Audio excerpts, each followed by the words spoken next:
In a 9-year reign of terror, the bodies of 23 young men are dumped along isolated tracks and waterways in deepest Louisiana.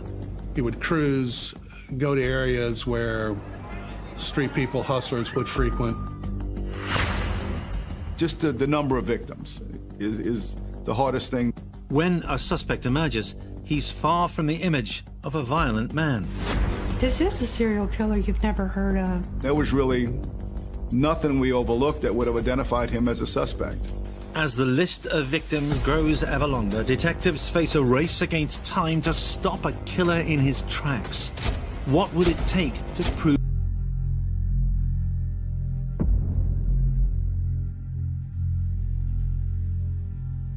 "19-year-old David Lavon Mitchell had been hitchhiking home from a wedding in St. Charles's Parish when he disappeared. 2 days later, his body was found on an abandoned stretch of highway. 5 months later, and just 6 miles away, another body, Gary Pierre, 20 years old. Discarded near a trash bin, a trash dumpster. While Mitchell's death was at first dismissed as accidental, Pierre's body raised more suspicion. A post-mortem showed that he had been tied up shortly before his death. Initially, the first one, we had no idea that we were dealing with, something larger. We worked it as trying to identify the victim, where did he come from. Then we had a second one that was kind of similar. The victims were similar, in age. 7 months later, less than 5 miles from where Gary Pierre was discovered, 38-year-old Larry Ranson's remains were found. Placed on the ground outside of the same type of, trash dumpster. The bodies were disposed of where they were going to be found. The next morning, someone would have seen them. Police officers noted other similarities. Like the second victim, Ransom was homeless and heavily involved with drugs. No one had reported either man missing. But with Ransom, there was something new. He'd been savagely beaten. An autopsy suggested he'd fought hard against his killer. This was a death that could not be written off as an unfortunate accident. And as the sheriff's office launched an investigation, the bodies kept coming, thick and fast.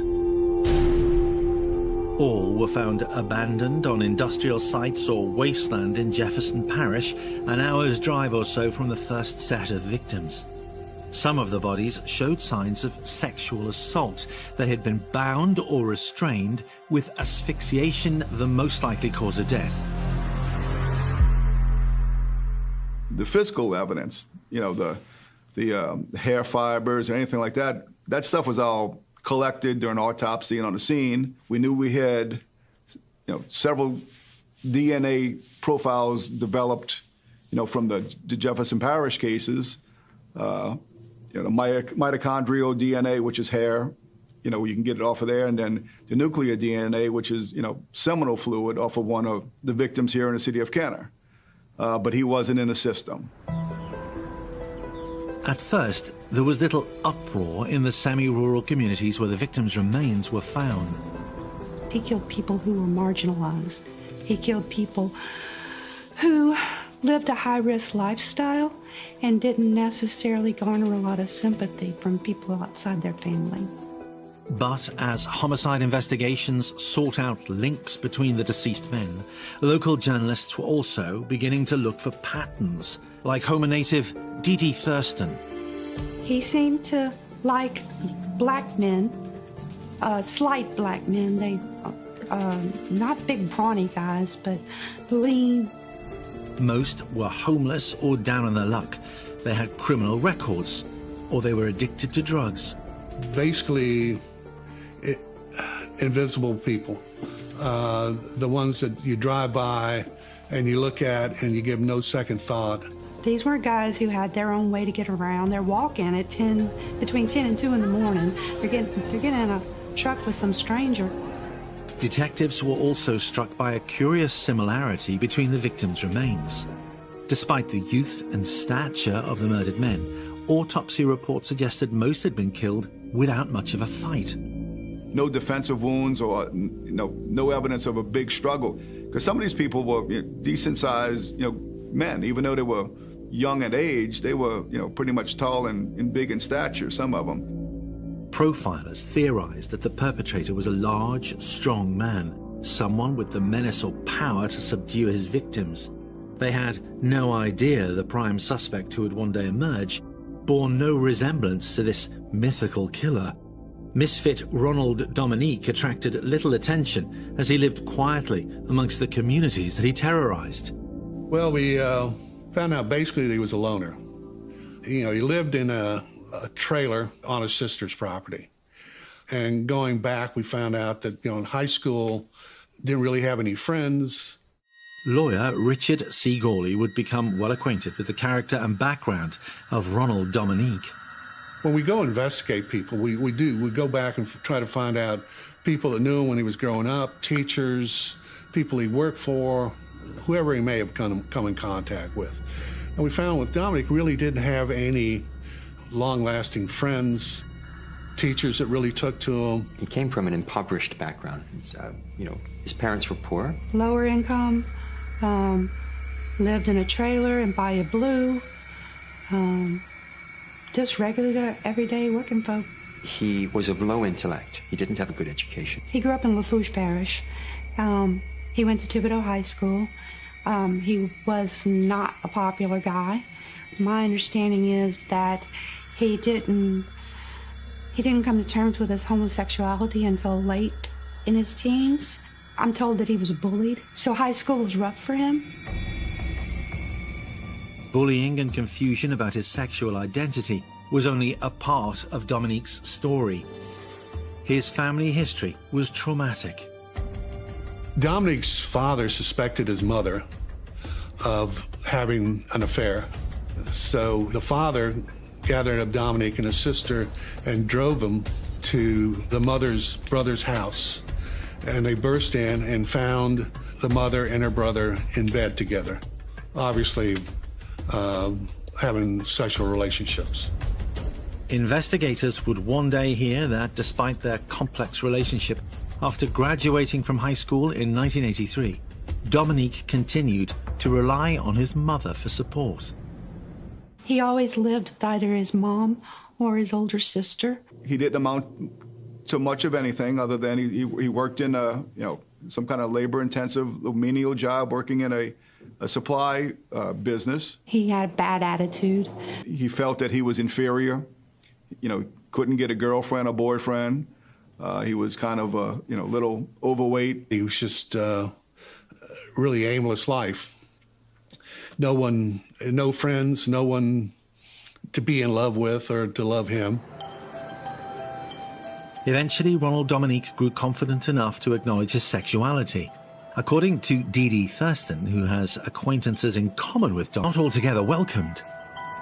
Even when he came out of the closet and was part of the gay scene, he really wasn't accepted there either.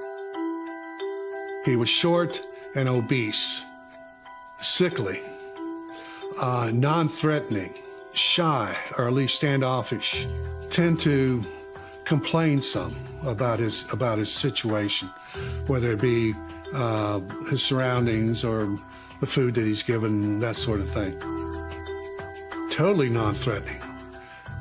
I don't want to say he had no redeeming qualities, but he was, nothing about him really stood out. He was sometimes just referred to as a gray person. He just fit into the background. Investigators would be told by those familiar with the Thibodaux gay scene that the only time Dominique came alive was when he was up on stage. His favorite thing was being a female impersonator. He liked to dress up like Patti LaBelle and imitate her, but he wasn't very good at it. Criminologist Dr. Brian Frederick believes that Dominique's social activities give a tantalizing hint into what made him tick and how he got his kicks. This female impersonation, this act, where he was inviting others to laugh at him, he's in control of that. This is a marker. Control is a marker. And we know that with the serial rapes, Rape has nothing to do with love or affection or intimacy or sex. It's a control issue. How long would it take for detectives to identify the unassuming, unsuccessful Ronald Dominique as the perpetrator of a string of killings? He was the most unthreatening individual I could think of. He didn't look like someone that you would consider a serial killer, someone capable of killing 23, grown men. In 1998, with 6 unsolved murders on their books so far, cops had no idea that Dominique even existed. This meant they were powerless to stop the bloodshed as it continued, unabated. It just got to where the interval in between murders became smaller and smaller, like he needed it more often.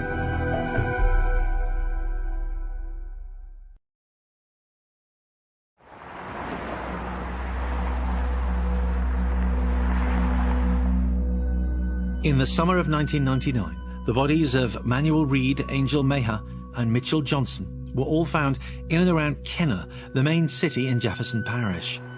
The victims had been strangled. One had injuries consistent with having been sexually assaulted. Was it someone that was comfortable in his environment that, didn't care to be caught? Or was he just good enough to get away with it? The killer did make mistakes. An autopsy on Manuel Reed found DNA. But it was not enough to snare the perpetrator. Once again, there was no match found on the national database. But that did not mean that the attacker was unknown to the criminal justice system.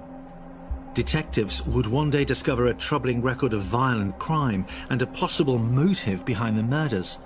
In 1993, aged 29 years old, Ronald Dominique moved out of his mother's home and into his own place. Or almost his own place. He lived on his sister's property in a trailer in the front yard. He was in control. This is the beginnings of somebody who wants to take control of their life. A decade later, investigators would learn that, shortly after moving in, Dominique's new trailer home was the scene of an alleged rape. After luring a man there with the promise of drugs, Dominique handcuffed him and was said to have raped him at gunpoint before releasing him into the dark street. The man went to the police. They decided not to investigate. 3 years later, another man attended Thibodaux Police Department, claiming he'd been attacked in similar fashion. The story goes that it was at his sister's house and that the victim jumped out the window and ran away yelling. Questioned, Dominique insisted that on both occasions he and the men had had consensual sex, after which they had tried to rob him, forcing him to pull a gun to defend himself. This time, Dominique was not believed. He was arrested. I think he spent 3 months in jail, but that they never followed through with the case because they could never locate the victim again. While incarcerated, an incident occurred that investigators would later conclude had had a profound impact on Dominique's future actions. They put Dominique in jail, and while he was in jail, he was brutalized. Violently raped by another inmate, Ronald Dominique was left with lasting injuries. According to the police reports, Dominique feared going back to jail. So he came up with this plan wherein he would rape these men and then he would strangle them so there'd be no one to testify against him and he wouldn't have to go back to jail. I don't think Ronald Dominique is a high IQ person. I really don't. I think he's a simple person that had a simple plan. How he came up with the actual thought, the killing of someone, I don't think it was the killing was the motive. I think it was the sex act that was his motive. What strikes me as sort of unfortunate is that he felt the only way he could become intimate with someone else was by holding them at gunpoint, tying them up, and then forcing himself on them. Something happened to him that, whether or not it was a sexual fantasy or it was some kind of something else that got him to come up with this, plan and scheme that if he wanted to have sex with a male, they either had to, he was intimidated and couldn't do it on his own. He had to kill him first. As think in the beginning he killed as a way to avoid prison, but it escalated to where he really enjoyed the entire process, from the rape to the murder. It just got to where the interval in between murders became smaller and smaller, like he needed it more often. One of the things that surprised me was the fact that he was able to not only strangle these people, the strength it took, but also to pick up the bodies, put them in his vehicle, and then take them someplace and dispose of them. I was trying to figure out how he could do that, because he didn't strike me as being that strong of an individual, even though the victims weren't that big. They probably weighed 145 pounds, somewhere around there. And then it dawned upon me that he probably had a big adrenaline rush when he was doing this.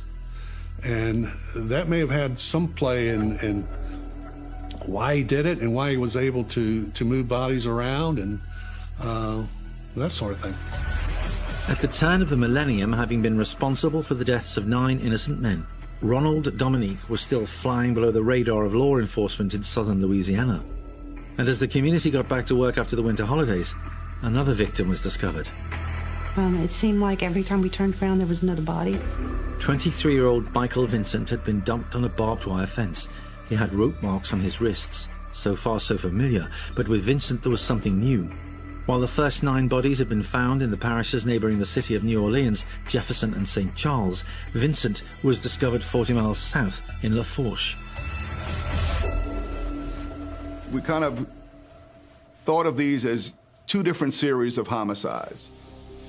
You had the 9 victims that were here in Metro New Orleans, and then all of a sudden, Metro New Orleans doesn't get any more of these dumped bodies of the same, type victim. They all started coming down several miles in lower Louisiana, in and around the city of Homer. For detectives, it was a race against time to stop a killer, one where they always seemed to be 2 steps behind. Working, day and night trying to develop a suspect, only, to wake up the next morning to, we have another victim. Then, all of a sudden, the murders came to an end. For almost 3 years, there were no more bodies. But in October 2002, that changed. Kenneth Randolph Jr., Anoka Jones, Detrell Woods. I remember Detrell Woods just because I was there. I remember he was young. Dominique dumped him with his bicycle in a sugarcane field out behind a church. And it was summer and it was hot. And he'd been there and it wasn't a pleasant scene.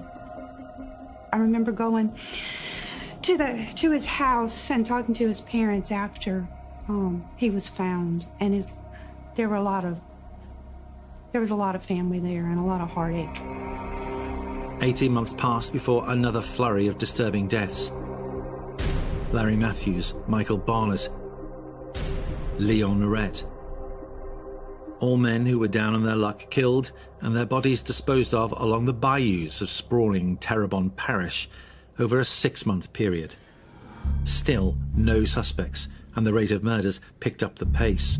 In April 2005, 2 more bodies turned up in the city of Homer. The first was 31-year-old August Watkins, a homeless man. An autopsy failed to establish the cause of death. He would dump them. It might be a sugarcane field, it might be under an overpass, it might be in a ditch. They weren't always found right away because these were really remote places.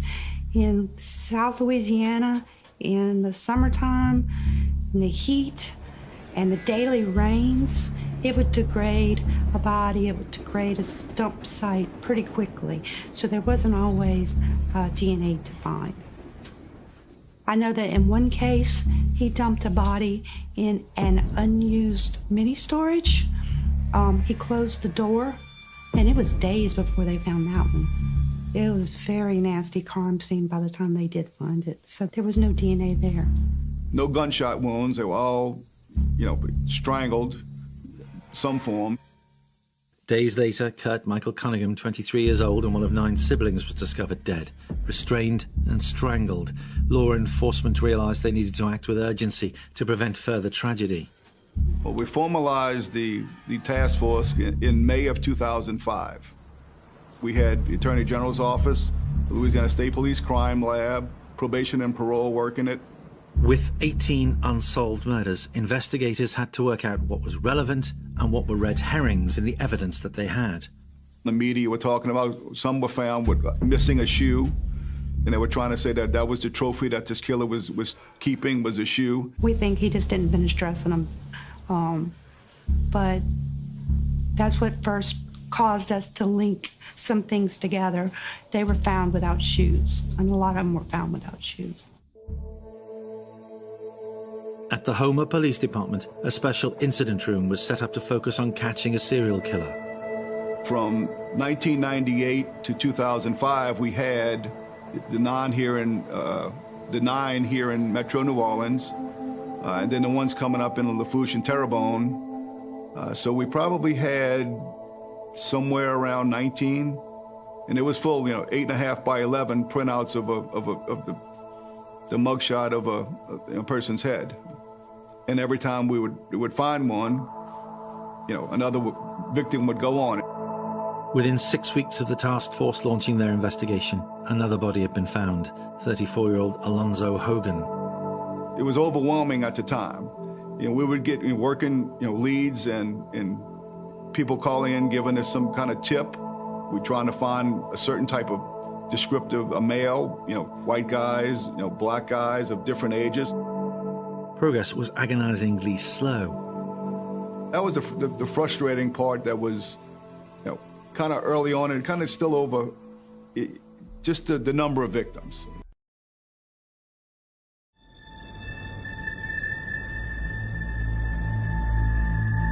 On August 16th, the remains of 17-year-old Wayne Smith were found. Is anything out of the ordinary happening in and around this area? As detectives hoped that tips would come in from men on probation, 40-year-old Chris DeVille went missing. He'd been trying to hitchhike out of Napoleonville after the devastation caused by the hurricane. On October 14th, his body was found dumped in a cane field. Less than a month later, another victim, Nicholas Pellegrin, 21. After Nicholas's murder in 2005, there was a long period of quiet from the Bayou serial killer.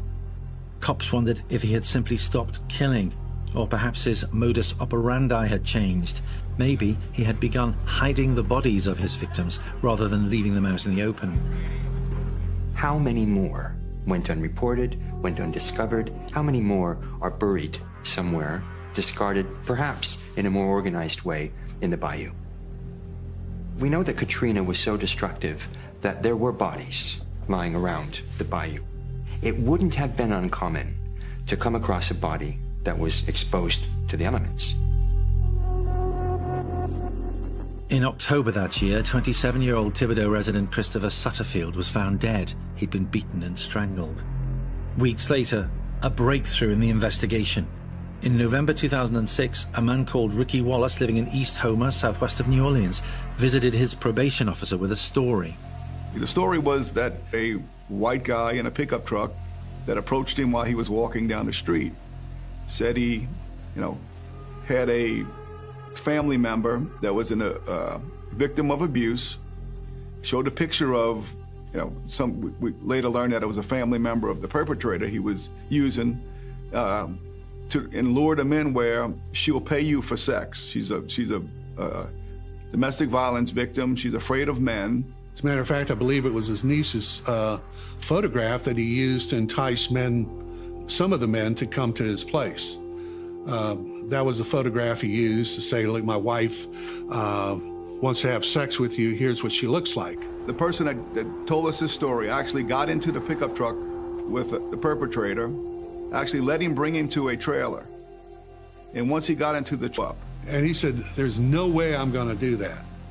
And that's when he kind of changed his tune about, you're not tying me up. You're going to bring me back wherever you pick me up from. Well, he was on parole. So the next time he saw his parole officer, he says, look, the weirdest thing just happened to me. Detectives wanted to know more from... You know, Ronald Dominique kind of stood out as being a male that we didn't think was married. You know, he lived on his sister's property in a trailer in the front yard. After that, we started some surveillance on him, and it didn't amount to anything because he worked at a oil field supply company doing some kind of just manual labor. And other than that, didn't really have a life. He didn't leave the house, didn't go to bars, didn't frequent anywhere. He would just sit at home. So we still didn't have anything to tie him into these bodies. Dominique didn't strike anyone as a man capable of overpowering fit young men, let alone killing them in cold blood. Let's put it this way, he wasn't scary. Wouldn't scare anyone. And kind of taken aback by how someone that looked like he did would be capable of committing all these offenses that he was accused of. He's not a tall guy. What is he, about 5'5"? He's obese. He's not very imposing physically. He doesn't look like the kind who could take on a grown man and come out on top. His demeanor was rather a passive demeanor. You know, there wasn't anything threatening about him. Well, what did he do positive in the community? Well, he called bingo. He might have helped some neighbors with groceries or mow their lawn. He looked like just some little guy that really had nothing going for him. He had a bad heart, fat and flabby. There was nothing physically about him that would make you think that this person was capable of killing anyone at all with his hands. If you look at a lot of serial killers through the years, they don't stand out. They fit in well. This guy fit in well at what he did. I mean, he didn't do anything. He didn't do anything to call attention to himself. He never got in many arguments, with the sister, with anybody else in the community. He kind of just stayed alone. What detectives could prove was a curious pattern in where the bodies had been found and when. Released from jail in November 1996, Dominique had returned to the trailer in his older sister's yard. We realized that the sister lived right here in St. Charles Parish, within a few hundred feet of the St. Charles Parish homicides. The three bodies, where they were dumped in St. Charles Parish. The next 6 victims were also found within a couple of miles of Dominique's trailer. In the winter of 2002 into 2003, the siblings relocated to the Bayou Blue, a working-class community bordering the city of Homer. When the family moved south, so did the location of the bodies being discarded by the roadside. So all the homicides moved at the same time. This family moved, and Dominique followed them to live on his sister's property. It was a striking coincidence, but not enough to prove that Dominique was a killer. The cops needed more. He wasn't in the system. We knew he was arrested previously, accused of raping a male. So he was high on our radar with just that, but didn't have anything to connect him, with the crimes in itself. So we made the decision to approach him and interview him and ask him that. We're investigating a bunch of crimes where we have victims being dumped on the side of the road, and we're running down everyone that had an arrest, in Terrebonne and Lafourche Parish. So from Lafourche Parish and one from a male from Jefferson Parish. And they interviewed him, and he answered questions, wouldn't admit to anything, but did consent to a buccal swab, which is a swab of his saliva. They asked him for DNA, he gave it. He knew they were looking at him. I don't know why he didn't say no. Some of the early cases, they weren't able to get DNA because of them being out in the elements. You throw somebody in a watery ditch, you're not going to get any DNA. So it was the later cases that they were able to get DNA from. Dominique may not have fully grasped the fact that he was the prime suspect. In fact, the only suspect in 23 homicides. And whilst the DNA swab was processed, cops needed to make sure that that number did not rise. We had the FBI, their surveillance team actually was assigned to it, where that's what they do. So 24 hours a day, we had someone, watching him in his residence. And it is, yes, it's binoculars, it's, It may be cars on the ground, people walking, even aircraft in the air, if it was mobile. Because at that point when we identified the killer, there was not going to be any other victims. In late cases, Manuel Reed found in a garbage dumpster in Kenner in 1999. They would also find a match with semen found on the body of 27-year-old Oliver LeBanks, discovered partially clothed on the outskirts of New Orleans in 1998. The evidence against Dominique was building. When he realized that the police were following him and that his arrest was probably imminent, he left there and he moved into the bunkhouse, which is a homeless shelter there in downtown Houma. He didn't want her to have to be exposed to that. And that's why when we arrested him, he was in a boarding house, in the city of Houma.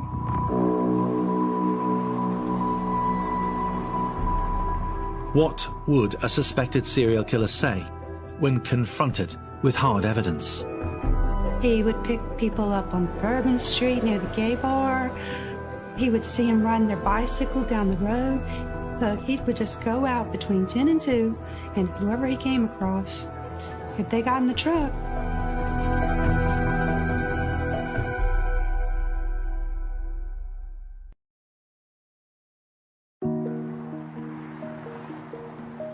Ronald Dominique didn't resist arrest or try to evade detectives.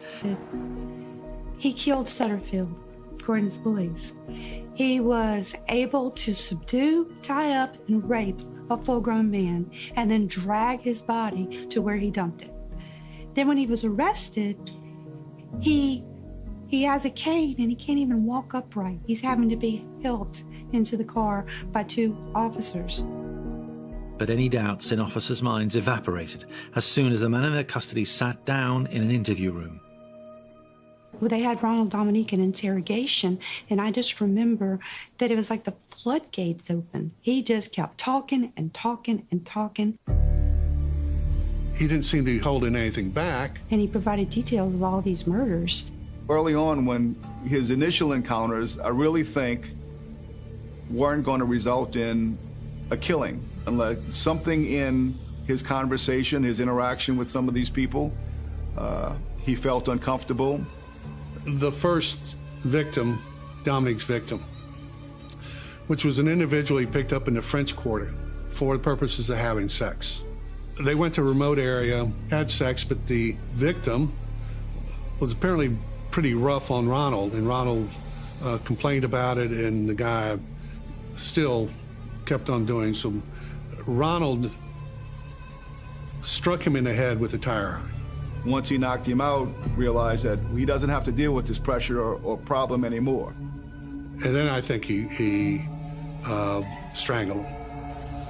Having dumped the man's body by the roadside and realizing pretty soon that no one suspected him of any crime, Dominique realized he could have sex with men in a way that meant he was in control.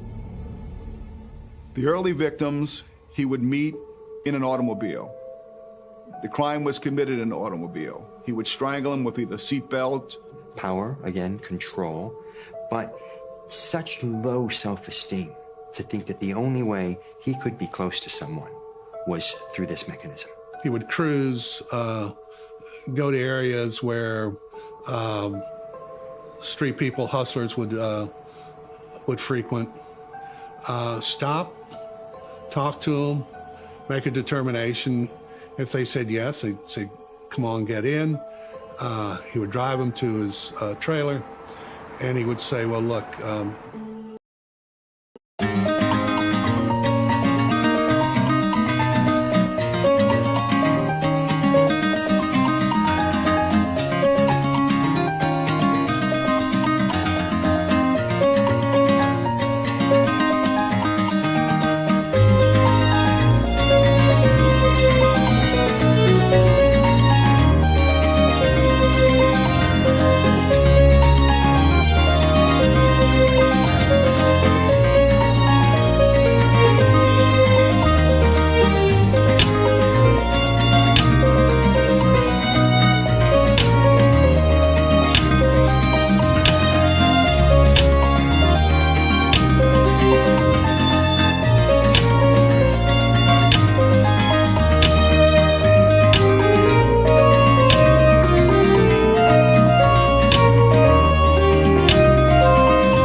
I don't want you to hurt me, so in order to not be hurt, I want to tie you up before we have sex. And those who agreed to do it were tied up. Then he would have sex with them and then strangle them and then dispose of the body. If he thought they were heterosexual, he had a picture of an attractive woman who would say was his girlfriend or his wife, and he'd offer them money to come back and have sex with this woman. And he would use his niece's picture because she was an attractive young lady. He would say that she was shy and that she had been hurt in the past. So the deal was that if you let me tie you up, and she will have sex with you and then I'll pay you the money. And if the guy said, no ma'am, I'm not interested, he let him go. If they agreed to be tied up, he'd rape them and strangle them. In Terrebonne Parish, where he'd been arrested, Dominique was charged with 8 murders. He confessed to them all, and prosecutors demanded the maximum penalty. Tasked with saving his client from execution, Richard Gawley made a deal.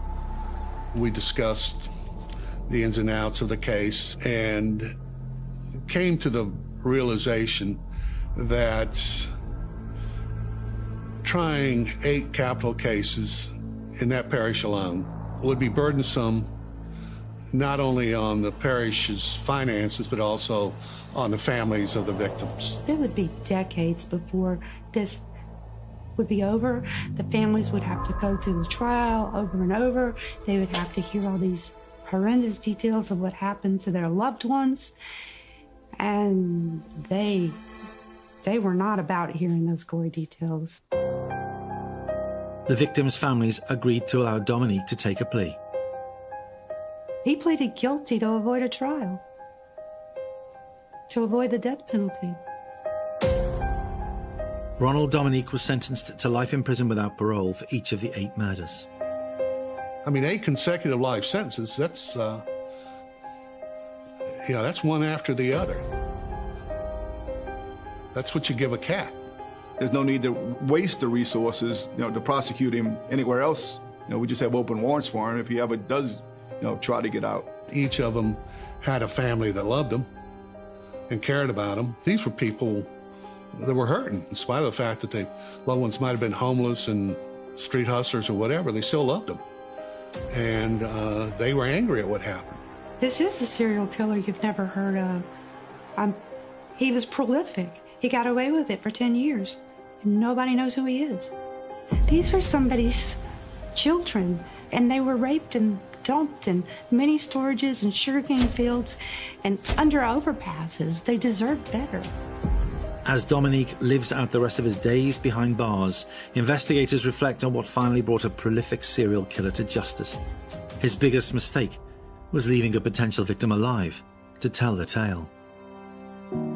We knew we weren't 100%, or the perp wasn't 100% successful in one contact, one kill. Ricky Wallace and his coming forward was what put all this together. Letting Ricky Wallace go free to tell the story of his close shave was what undid a decade of brutal murders by Ronald Dominique. That was his killer's mistake.